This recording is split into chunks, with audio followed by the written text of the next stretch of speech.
You listen to the Be Forever Cool podcast. My name is Rex 45.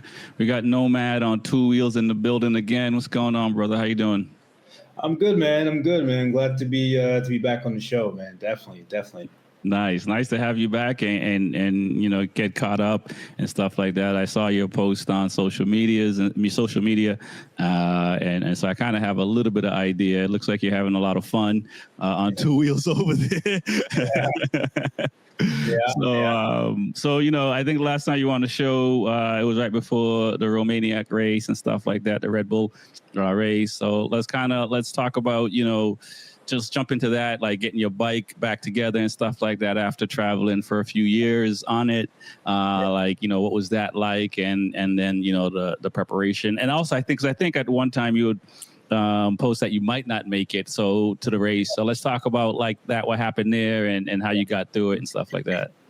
Yeah, I mean, we like you said, we left off. I was in Netherlands. As a matter of fact, I was in Netherlands preparing the bike for the race. And yeah, there was a lot going on because I had to order parts. I had to, just things needed to align with timing and getting parts for the bike. And then also I had to make a decision whether or not I was going to have the bike towed to the race or if I'm going to ride to the race because I was in Netherlands and the race was in Romania. So, which is, that's a good 25 hours of riding away. So, yes, at the end of the day, I was able to make the deadline to leave on time. The parts finally came in, and I finally got the bike back together. And it was woof.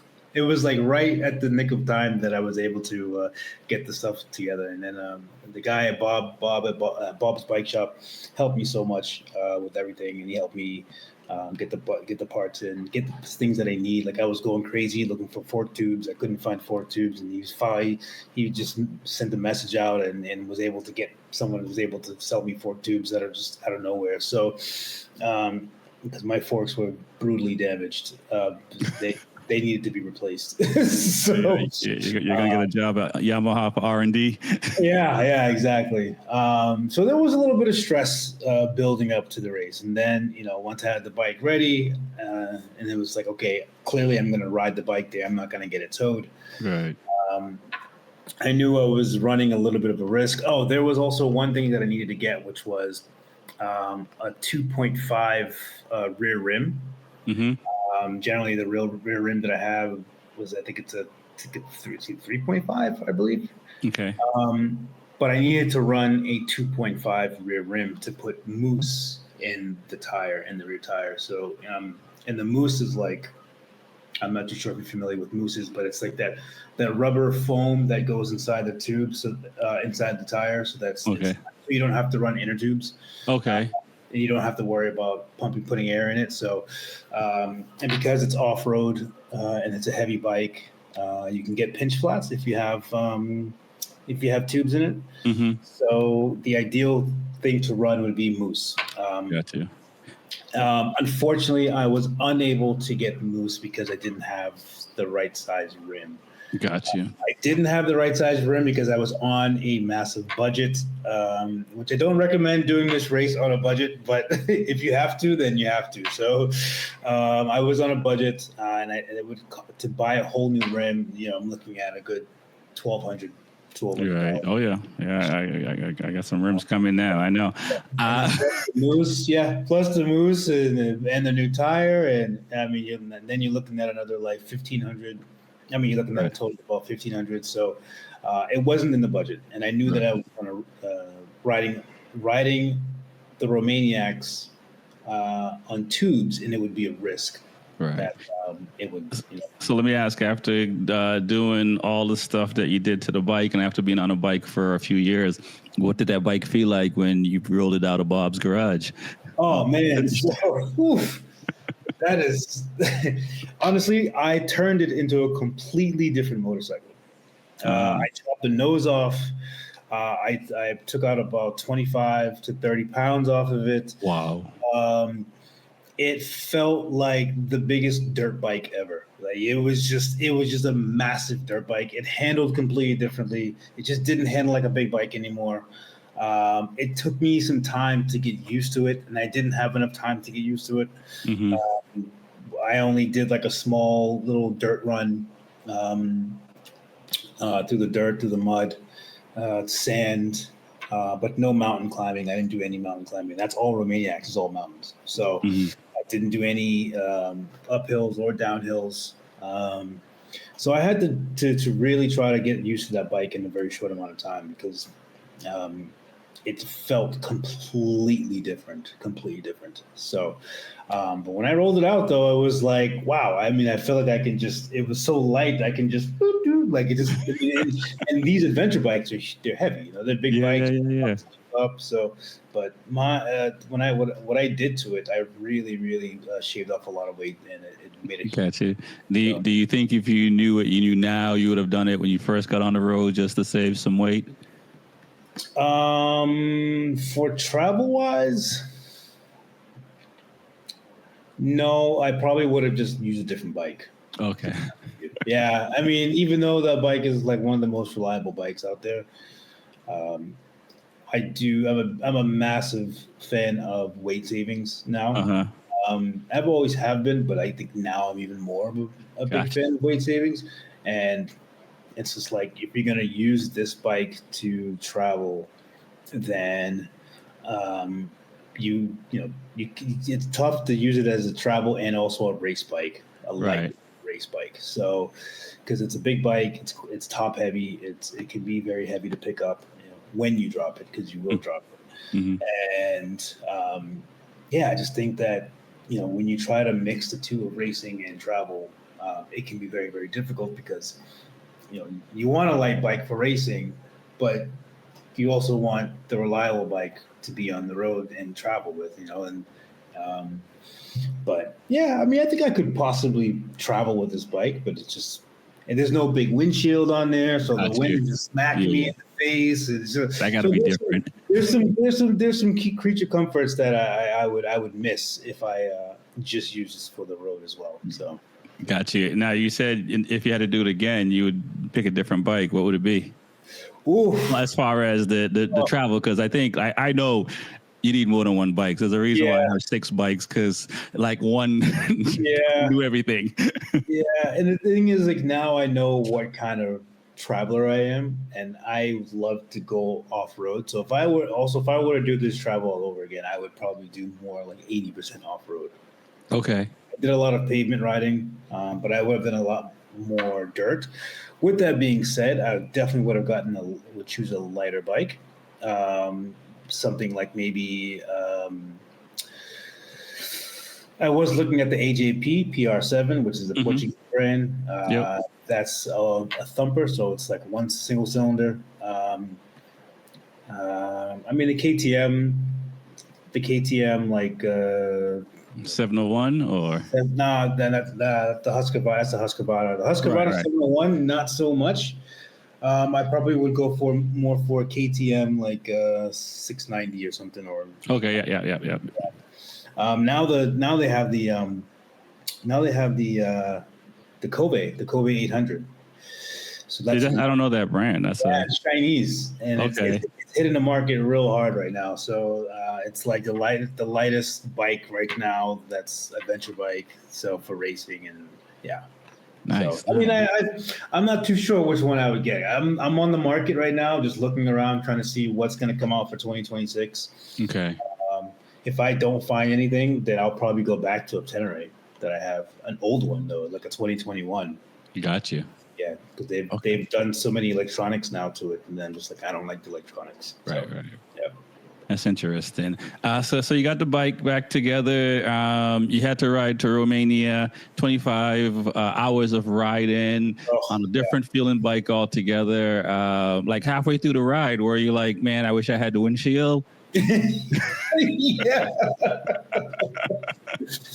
Oh my gosh. I think when I hit Germany, it was just it was brutal. Like it was just cold and wet. And I'm like, isn't it summertime right now? I'm thinking to myself, like, why is this weather so shitty? It's just cold and wet the entire time. I was in Germany for roughly about 3 days, and the entire time I was like, maybe the sun came out maybe twice and went back to gray clouds, and it was just cold and wet, and I was just getting hit with all the rain, and oh my gosh, I mean, I had rain gear, but and then the wind is just brutal. Yeah, because usually, on adventure bikes, you have a windscreen and you have the wind buffeting that hopefully goes over the head. You're right. You don't have to deal with anything, and it's actually a massive difference because you don't feel the wind blasting in your face. That's the first thing, and it's almost like everything in the cockpit feels like there's like nice air in that area. Like especially if it's a little chilly. Yeah. When it's hitting you in the face, it's like, you you get more fatigue quicker. Exactly. I had 2 naked bikes, and my first bike was a naked bike, and I felt it. And when I got on my sport bike with a windshield, that was better. I got a second naked bike and was there again, and I was like, after that I was done. I haven't had another naked bike, and like all my bikes had windshields after that because like you'll get used to it. Right. But you don't want to drive. You don't want to ride 25 hours. I mean, it's one thing if you drive in, 100 miles on a naked bike, maybe 150 miles on a naked bike, but anything over that, man, you got to be in really good shape. To just get off the bike and like feel like moving. Yeah, absolutely. Not fun. Not a fun experience. So. So I hear you there. So you did the 25 hours of riding. You got to the Romaniacs. What was that like? What is I don't even want to say track or the area, like the community like? What was it like pulling up and getting through registration and all that fun stuff? Yeah, man. I mean, for those who don't know, the Romaniacs is ridden through the Carpathian Mountains, which is like all in Romania and stuff. So it's all massive mountains, uphills. It's not a particular. I mean, it is a track because it's mapped out. But when you get there, it's like you start seeing all the different race teams. And you see all the professional racers, like it's all pros, like a lot of professional. Even in my class, there was like there was 3 or 4 professional racers. Wow. You see like guys, you see legends there, and you're like, dude, like this guy, I don't see this guy on TV. Like, it's just like, which is really cool. And then the vibe and the atmosphere was absolutely phenomenal. Like I felt like I have to keep doing this for the rest of my life. That's how I felt. Like I have to I cannot miss it every year.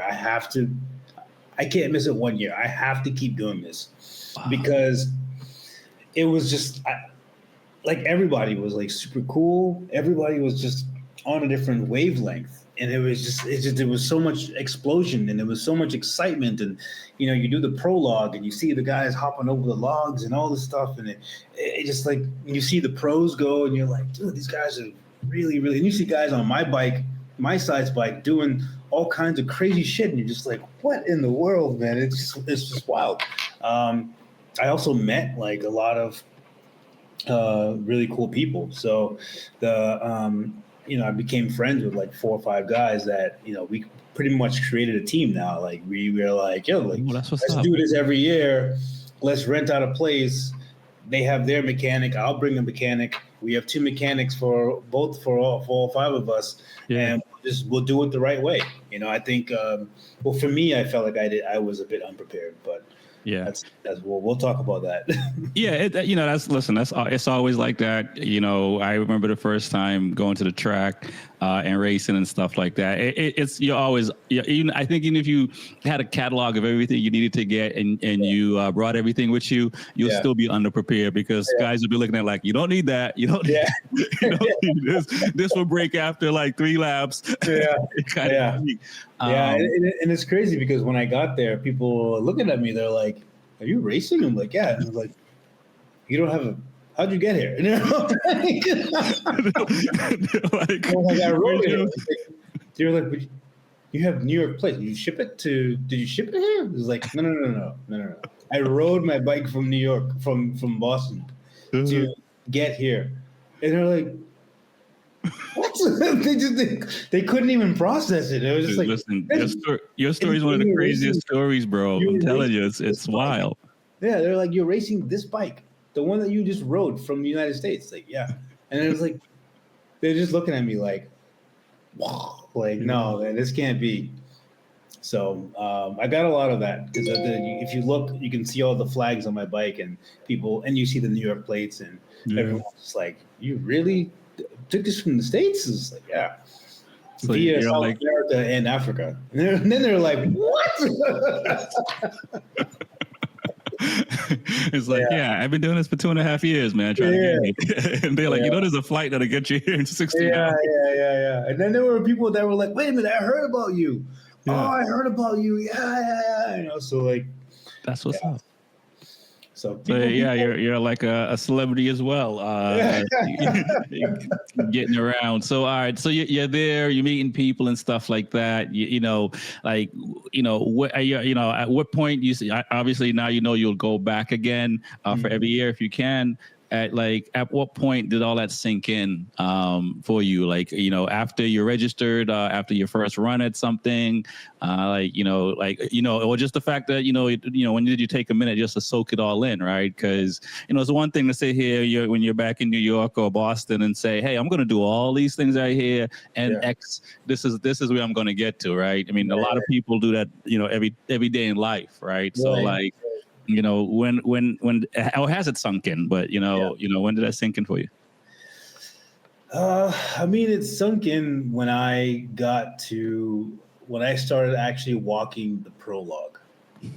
So I don't know if you've ever watched the Romaniacs. The prologue has this really challenging section. The prologue is this kind of challenging thing where there's man-made logs and tires and things like that, and you have to hop over them, and you see people like crashing and flipping over, and they're just getting completely annihilated on it. And the day before the prologue, you're allowed to go and walk the prologue. And as I'm walking the prologue, and I get to the top of like one of the ramps, and I'm like, I look around, I'm like, I cannot believe that I'm here right now. It is like, because like the prologue you see on social media, you see it on TV all the time, and you see like all the top guys like Paul Torres, doing stuff on the Tenere and on the prologue, and you're just like, you see the logs that they're hopping over, and you're just like, I'm like, damn, I can't believe that I'm here right now. I really cannot believe that I'm here right now. But interestingly enough, I was never nervous. Okay. I think because I had so much stress building up to get there. Mm-hmm. And at the end, when I got there, I was just like, it's like it took me this long to get here. I went through a lot of stuff to get here. Made some good choices, made some bad choices. Some things happened that I couldn't really control. And there were some stressful moments leading up to this. And I think when I got there, I just like all that stress was just gone. And I think at that time I was thinking to myself, like, I'm here. So I don't care how I do. I don't even care if like I do the prologue crash and I can't do the rest of the race. Like I'm just like I mean, yeah. So I worked so hard to get there. It would be a bummer if something like that happened. But I think at the time that was kind of the mindset. I was just like, all right, I'm just gonna do my best and just hope for the best and see what happens. Because you said stressful moments, but it from my side and just you on the show, I would say stressful months. Yeah, yeah, man. There were some times, man. There were definitely some times, and I think once I had gotten there, and I did realize that I was there, I think I was just kind of like, well, there's no turning back now. I'm here. We're doing this. So you signed up for it. You're here. I mean, I just made the best of it. So let's talk about the race a little bit. How, like, what makes up the overall race? I assume there's stages, like what are the stages like, and a rough idea of how many miles you have to cover it to complete it. Yeah. So I would say there's 4 days, 5 days total. The fifth is the prologue, or the first day is the prologue. Then you have 4 off-road days. Out of the 4 off-road days, you have 1 marathon stage. So, so the first day, pretty much, because it's you're the prologue, and then once you do well in the prologue, that will put you in the position that you're going to start.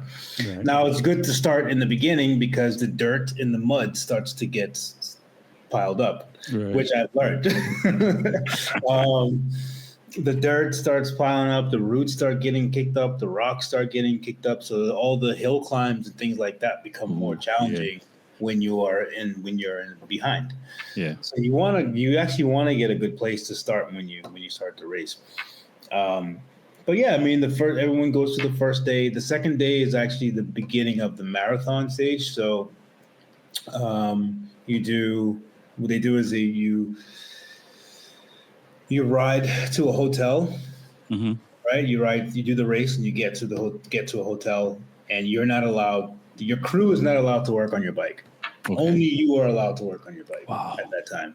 So everyone's like, doing all the minor adjustments and things like that on the break of the marathon stage. And then, mm-hmm, the next day you wake up and you continue the marathon stage, and it comes back to where you started.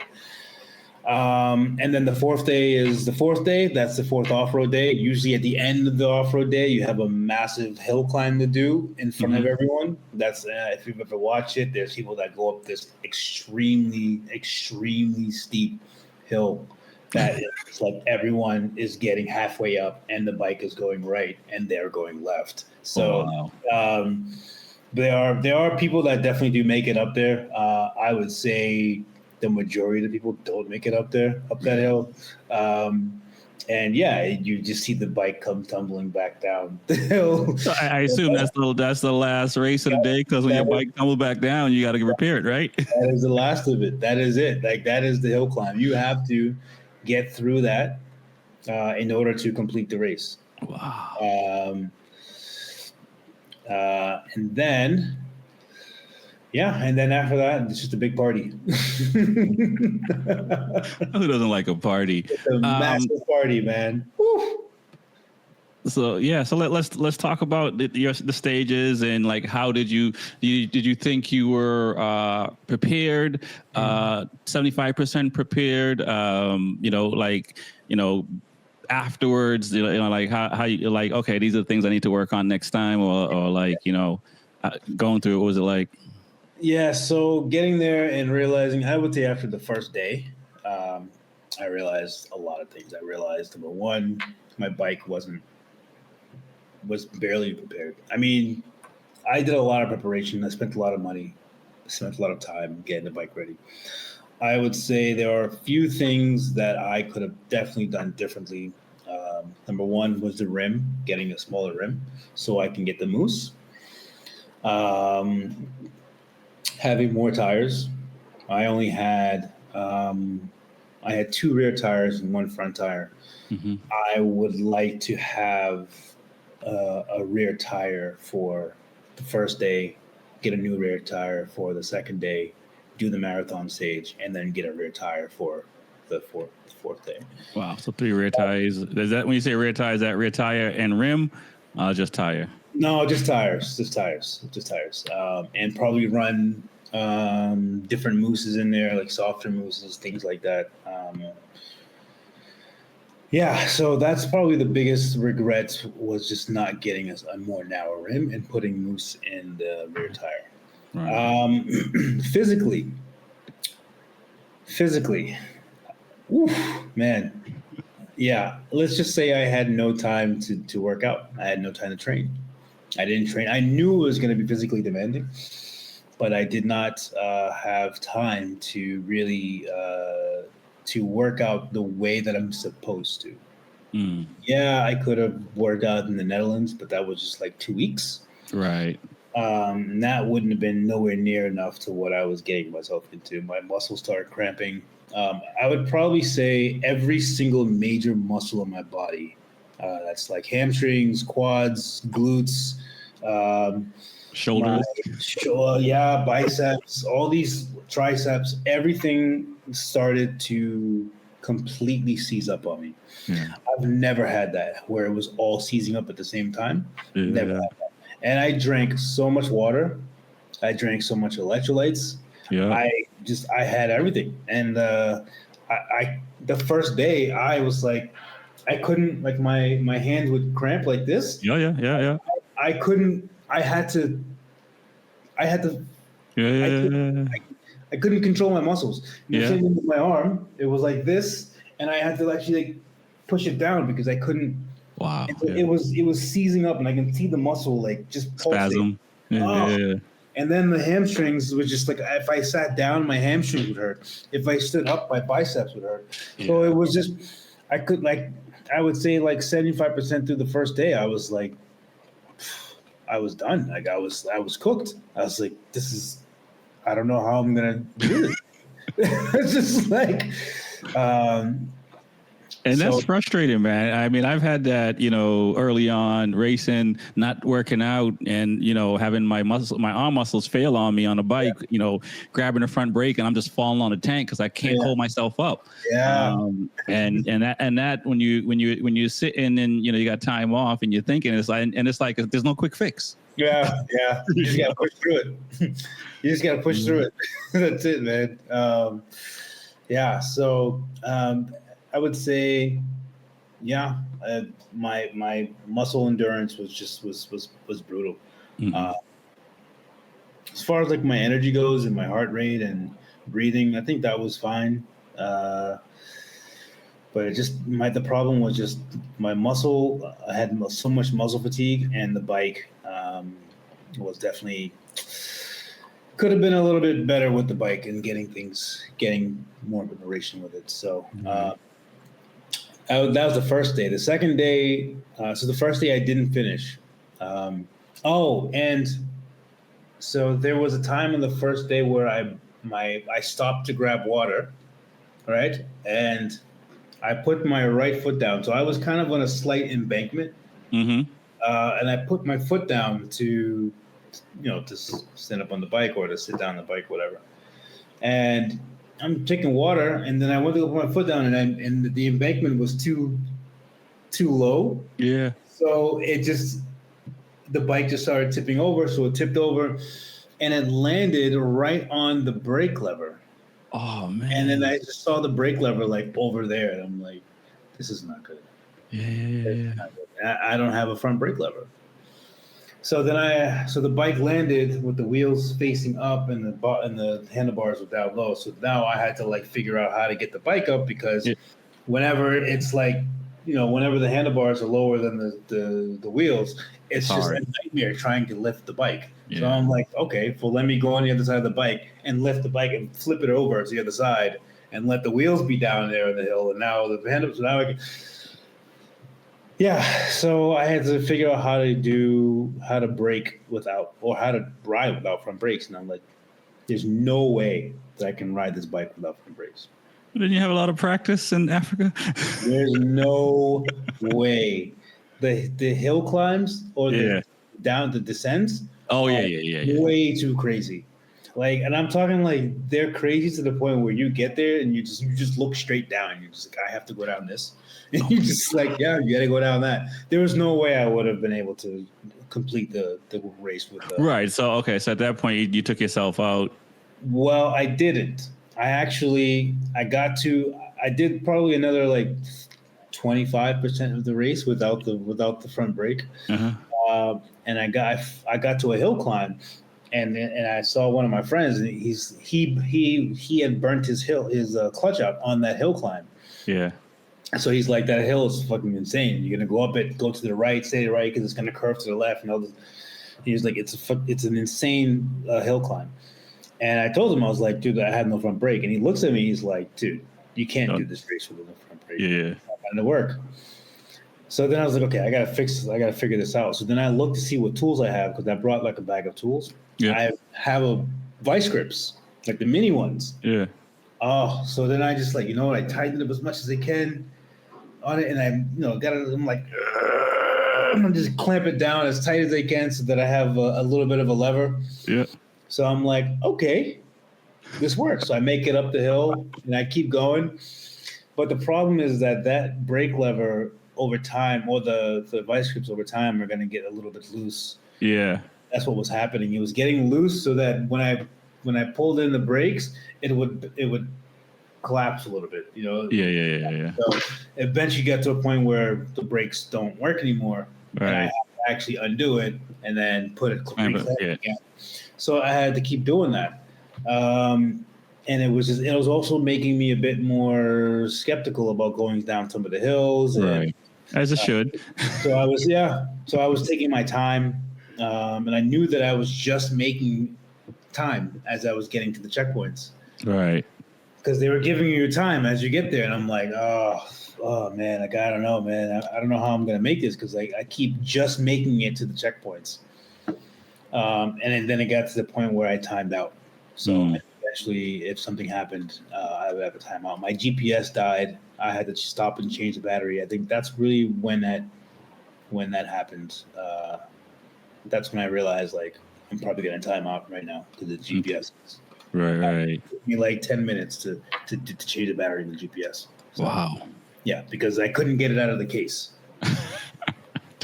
So tired, right? Yeah, I'm like trying to grab it, and my forearms are spazzing up, and I'm like trying to like open them. Like, then I get like my tool and a screwdriver, and I'm like prying it open, and it's just yeah.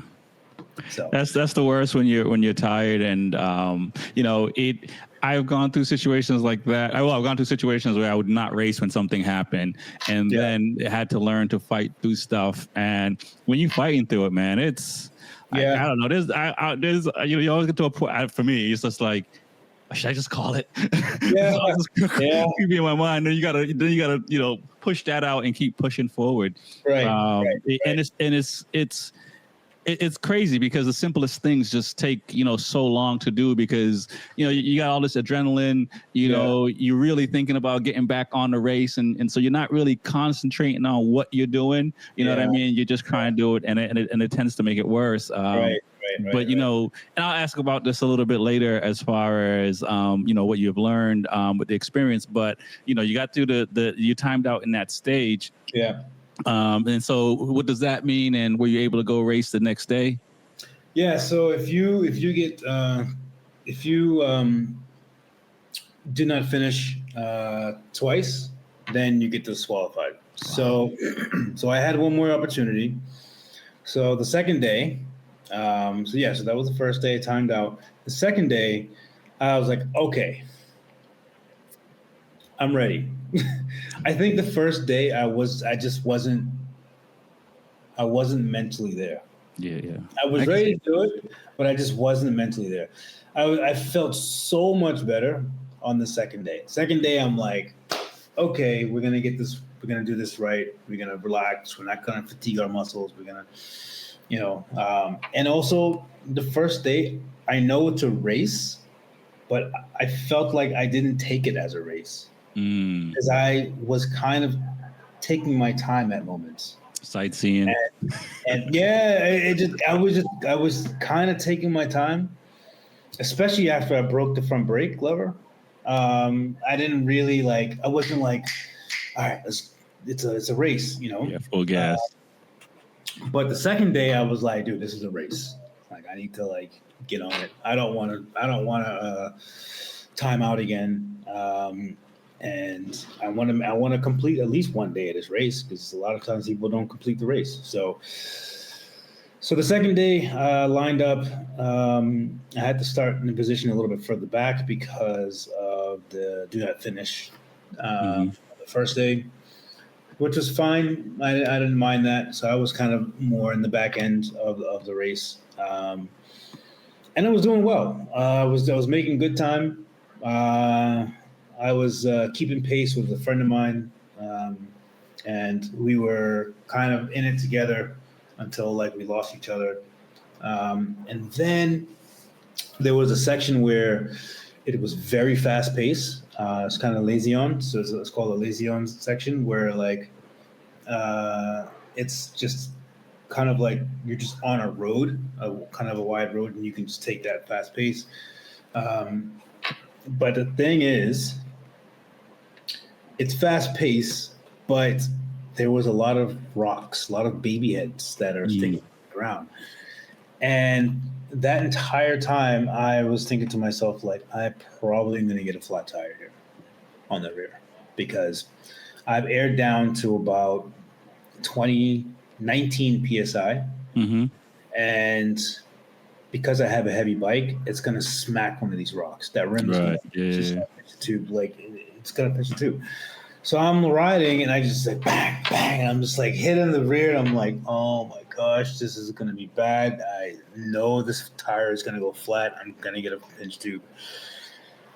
And then right after that section, when I get to the paved road, my bike's just swiggling around. And I'm like, oh my gosh, like this can't be.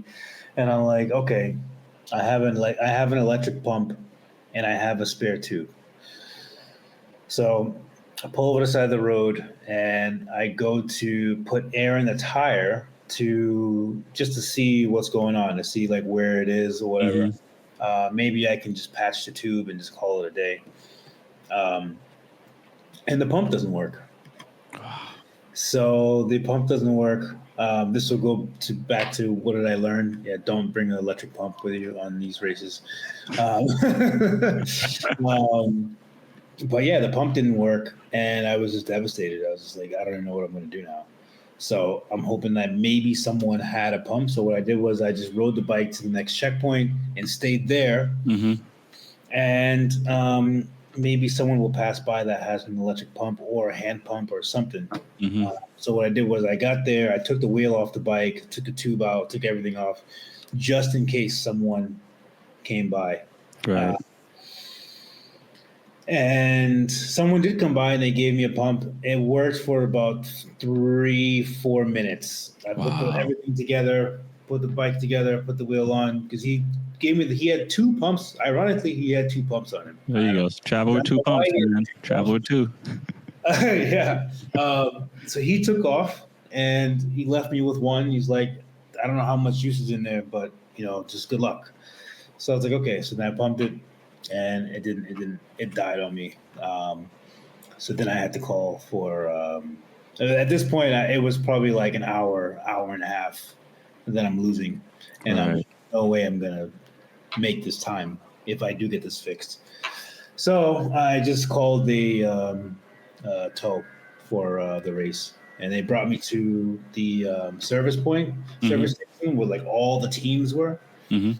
And the people in the teams in the booth were really good. In the teams, the people at the service point were really cool. All the teams in the service point were awesome. They helped me out. They're like, what do you need? You have a flat tire. Here, just put the bike up on the stand. Let's see what we can do. Mm-hmm. But no one had tubes. Oh, wow. No one had tubes because everyone uses Moose. Yeah. No one. They're like, they look at me like, you have tubes? And I was like, yeah. They're like, why? I rode here on this bike from Boston. Yeah. And then when I told them that I rode the bike from the United States, they're like, "Oh, okay, that's awesome. You're my new hero." But again, why don't you have tubes? Why do you have tubes again? It's just like. So let me ask: do you think it would have made sense for you to put Moose in while traveling? From Boston all the way, or you think the tube, like for regular travel, would be the way to go? Tubes are the way to go. Yeah. Moose is only for something like racing. Gotcha. Yeah, you can just have Moose in there if you're gonna do like if you're doing a lot of off-road stuff, like a lot of adventure stuff. Yeah. But to go on a pavement and go hit the road at like 100 miles an hour, 80 miles an hour, 90 miles an hour, you're gonna shred the moose in like 2 days. Oh, okay. Yeah, so like it's kind of pointless for the pavement. Right. But if you decide to travel and you want to say your travels are all like 95% dirt, then you can get moose. Yeah. But the problem is that moose is not everywhere. That is not available everywhere. A tube is very easy to find. Right. But moose, I mean, I would think if I'm going to Africa, the only places where I'm going to find moose are like South Africa, maybe Senegal, possibly Namibia. But that's pretty much about it. Maybe Nigeria in like Lagos or something. But like you're not finding moose anywhere in Africa like that. So it's just not available. They always use tubes. Yeah. So at that point you are out of the race. When you on the second day, I saw some of your posts. I don't know how much of it you want to talk about, but like, or relitigate, I guess. Yeah. But talk a little bit in your words, how it was and what you were feeling. Yeah. The community seemed to have rallied around you and brought your spirits back up. So, which is always beautiful, and the motorcycle community is huge for that. Yeah. But like, what were you feeling at the time? Yeah, I mean, I was quite disappointed. I was quite disappointed. It really hit me pretty hard, especially the first day didn't. I would say the first day hit me hard when I didn't finish, when I timed out. When they told me I timed out, it hit me really hard. It was like the reality check. It was like, dude, you're here. Like, let's go. Like, what are you doing? So that's why the second day I was so ready for it, and I think at the time I was so ready to make it to the third stage, right? To make it to the marathon stage, right? Yeah. But when my tire went flat, I was devastated, and then when I made the call, when I had to pick up the phone and make the call, and I said to myself, I was like, I can't believe that I just destroyed my chances of finishing the race.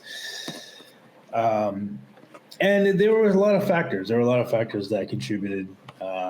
Again, the preparation. There was a little bit of lack of preparation, and there are plenty of things that I would definitely do differently. I mean, the feeling, I loved being there. All right. I loved the camaraderie and the people that I met and the team of guys that I met. The experience, learning so much, talking to some of the pros. I mean, the overall experience was absolutely incredible. And I think, regardless if I didn't finish or not, I think the fact that I got there was like the highlight in itself. And I think that's what most people were trying to drill into my head. Like, right. Dude, like you just rode here. You rode all the way to Romania to compete in one of the toughest enduro races in the world. Right. So, that's definitely something to be proud of course, Yeah, but in the moment you don't see it because you got tunnel vision on, and you just thinking, all like any human, we always thinking of all the bad things. When one bad thing happened, we think of everything else in that moment, and we're just thinking about that, and we're not thinking about all the positives until time passes, or people come around you to kind of remind you that like, listen, this is still a success. Right. Which is, again, right after anything, it's hard to see that. Yeah. Right. So, how quickly was it for you to, the steam to wear away and get back to a point where you're looking at like, okay, this is a success and I'm going to come back every year. Yeah. I think that happened when I was packing up, and I was packing the bike up, and when I started packing the bike up, I noticed that everyone was leaving, and everyone was loading their bikes in the back of a van, in the back of a truck, on a trailer. And I'm just Some people had other people loading their bike up for them. Yeah, I'm just throwing bags on my bike, and people are watching me. They're like, "Where are you going now? Like, what is going on? Like, you just came here racing. Now you're just gonna ride off?" It's like, yeah. And then it's kind of just like, Yeah. this is crazy. And then they're just like, well, where are you going? I'm like, well, I got to get back to the Netherlands. And he's like, this is like really really incredible, right? Like you rode here and you competed in the race. Okay, yeah, you didn't do as well as you wanted to do, but then they just kind of like, and now here you are just packing the bags on your bike, and now you're just taking off again, as if like, like everyone's got like their massive van, and they got their tire tools, machines, everything. Yeah, they're throwing everything in there. And they're just like, yeah, they're just going back to where they're from, and like here I am, like my travels are still continuing. It just yeah. No, that's pretty dope. And again, in the moment, it's hard to see that, but like from us watching you do it, man, it is definitely incredible. And I suspect other people might start showing up to stuff like this on their bike, or just traveling further on their bike, because a lot of people may not do over 200 miles on their bike in a day, much less to do a lot more. Yeah, definitely. I think I've kind of set a little bit of a bar, of like people like of achievements, and I'm just like, oh, okay, like I'm actually started to get pretty proud of the fact that I was able to make it there, despite all the stuff that I was going through at the time, before I got there. Yeah. And I think that that's when I really started to become a bit more proud of myself for actually doing it and accomplishing it. So, listen, man, you survived going around all the way around the world, but Jesus Christ, man, many continents, and not obviously you from prior shows you mentioned getting malaria and stuff, and so it wasn't a completely pain free. Exactly. Huge. So I guess when you were packing up, you're like, okay, I'm going to do this again. So like, have you already started planning the trip? Are you already start planning for next year's race? What does that look like? Yeah. So for next year's race, obviously there's a lot of things that, I learned this time around that for next year I need to figure out. I think just, you're probably going to ask the question, what did I learn? So the first things first is just not riding there. That's the first thing is not riding the bike there. Right from the parking lot. Yeah. So the plan is to do it proper. Also have a mechanic, get a van, and because my bike is already, I would say it's about 75% what I want it to be. Mm-hmm. As far as like putting money into it, it won't cost me that much to get the bike to where I want it, exactly where I want it to be. The suspension is there. I've made it light already. The ergonomics are fine. Maybe I need to get different handlebars. I need to get a rear rim, obviously 2.5. But for the most part, there's not really much I need to do as far as prepping the bike. I think it's almost there. Okay. And I think that what I would probably do is, because I met this crew, and we're like, there's like 5 or 6 of us. We're all like, they're social media influencers. I'm not a social media influencer. They are like, they got like 20,000 and above followers and things like that. So I'm like peanuts to those people when it comes to it, but they recognized me. They knew who I was. They're like, oh, so we all ended up kind of just like becoming like really good friends. So we planned for next year to rent out a spot and have like a little garage area and having the mechanics work on the bike, instead of having to always go into the like the pit area to fix the bike and stuff like that. So I can when the race is over, we can bring the bikes to the location, have the mechanics on it. Bringing spare parts. I didn't bring any spare parts, which is crazy. People just kind of like, you didn't bring spare parts. I'm like, no. What happens when you break something? Because it's like you're going to break something. Like something is going to break, and I'm just like, I'll be fine. Yeah. So you might have to get a 3D printer, man. Yeah, exactly, man. So spare parts definitely. I'll buy a van, have a mechanic. Um, Yeah, and I think I will work out like crazy. I'll train. I mean, I'm a workoutaholic anyways. It's just these past 2.5 years, I haven't really been able to do shit. So, So I was gonna ask about workout. And so, for me, when I realized I was out of shape, or needed to be in better, I was out of shape. I was out of shape. I end up running the marathon the following year. And so I trained like I was running a marathon, and after running a marathon and racing, I started to train as if I'm running a marathon, just for the endurance part of it and stuff like that. So you work out a lot, you train a lot, but like, what will that look like? Are you training like you're gonna go martial art contest, boxing contest, like to play basketball, like how insane is your workout gonna be?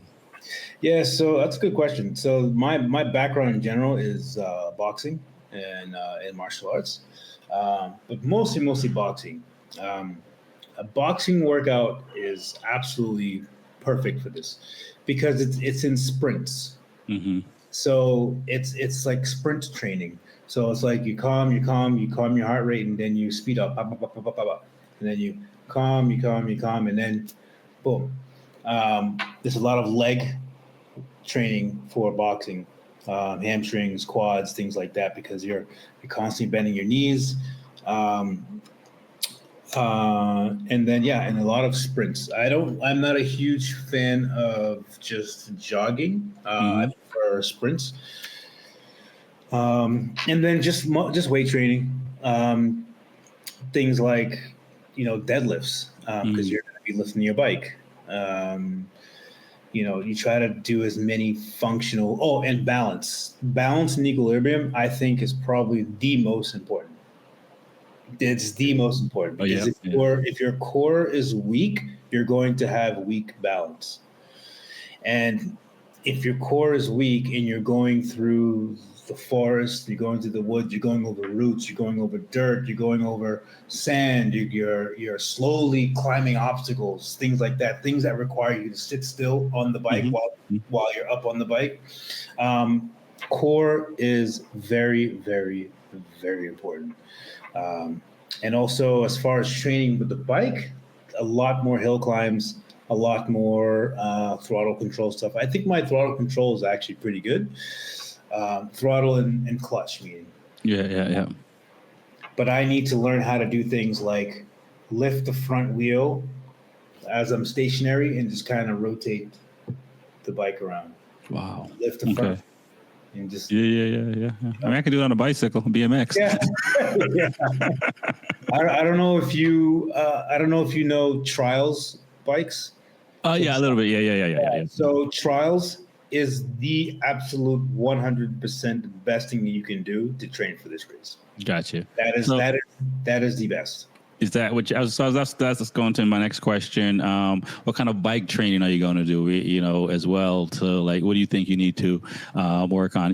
I assume you're probably going to have to get a trial bike, and kind of hang out in the woods for the next year. Definitely. The plan is to get a trials bike here in Portugal, or maybe even in Spain, but most likely Portugal. And and go north and just start and go and take like courses. They have like trials clubs and things like that. If I can do that, man, if I could, and a trials bike is only like 2,000 euros. I could buy one for very, very cheap. An older model, right? Anything brand new or anything like that. I can just get a crap one and just use that for just small little things, because you don't really do the woods like crazy. You're like literally you have like a rock here, a rock here, a rock there, a tire here, and then you just do this course over and over and over again. You know, you don't need like crazy woods, so I can just have like my own little stationary area and just learn how to just do balance and static riding. So. Gotcha. Now you didn't finish before we wrap up. You didn't finish the race, but and after having some time, you realized it was successful. Do you think if you finished the race, would it still feel the same way, or and it's hard because you don't know, but like since you have already gone through the stage, like next year, is it just, do you want to finish the race, or do you want to place high enough in the standings at the end? Yeah. I want to finish the race.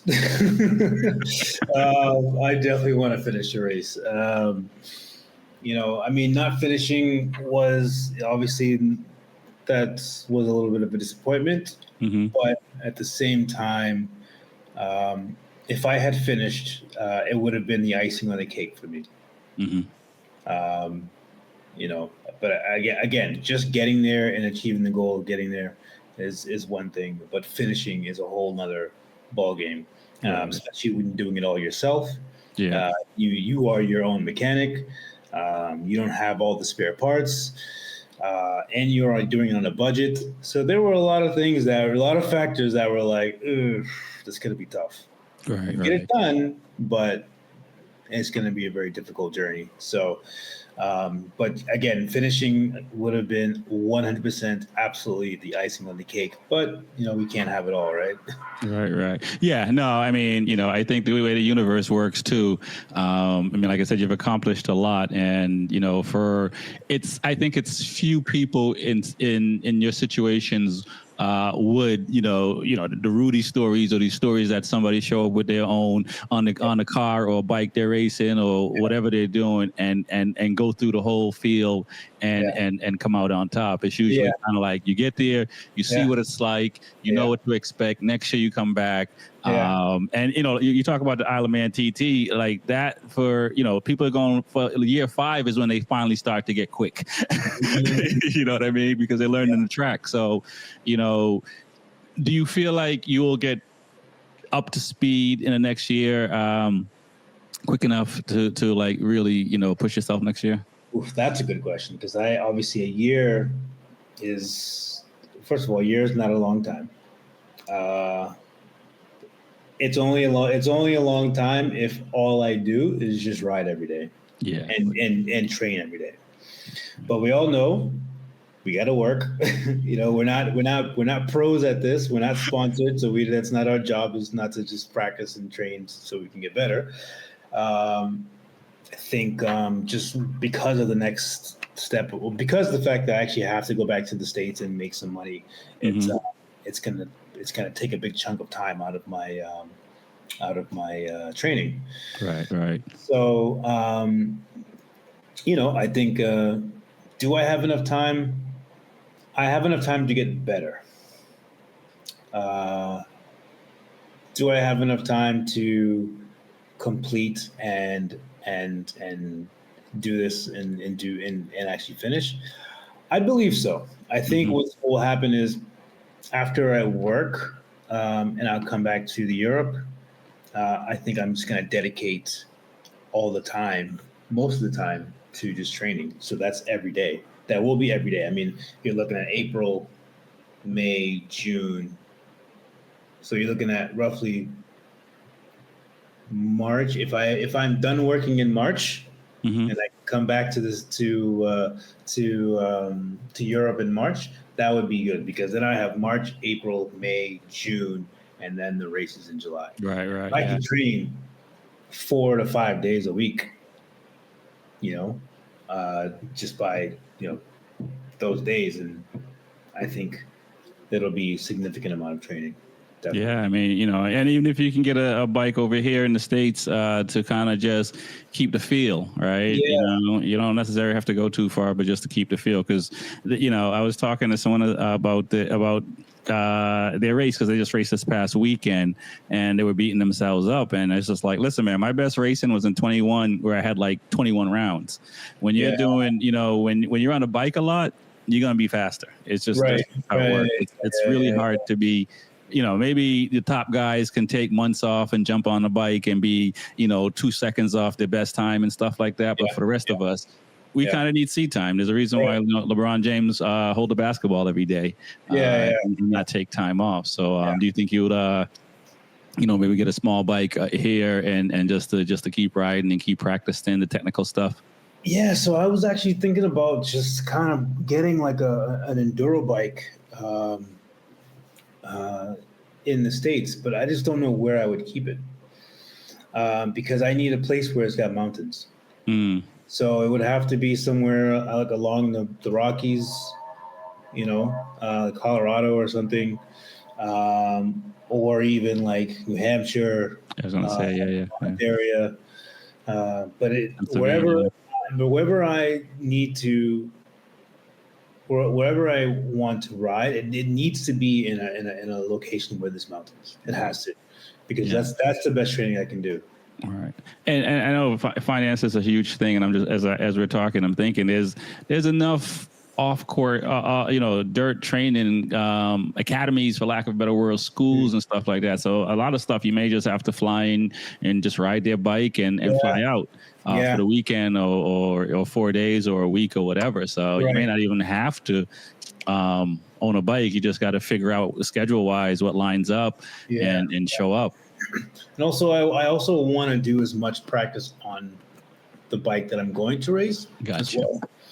Because, again, I mean, I ran into that problem where I completely modified my bike and made it super light and made the handling completely different, and I had to learn how to ride that bike all over again. It was literally I felt like I was learning how to do hill climbs with it on the first day. So it was like it just felt so different. The bike felt completely weird. It felt like I was gonna flip over the handlebars. It felt like it's the handling, like it was the way that it was moving and how light it was and nimble, and it just felt like a big dirt bike. So I think I need to get more seat time on that bike as well.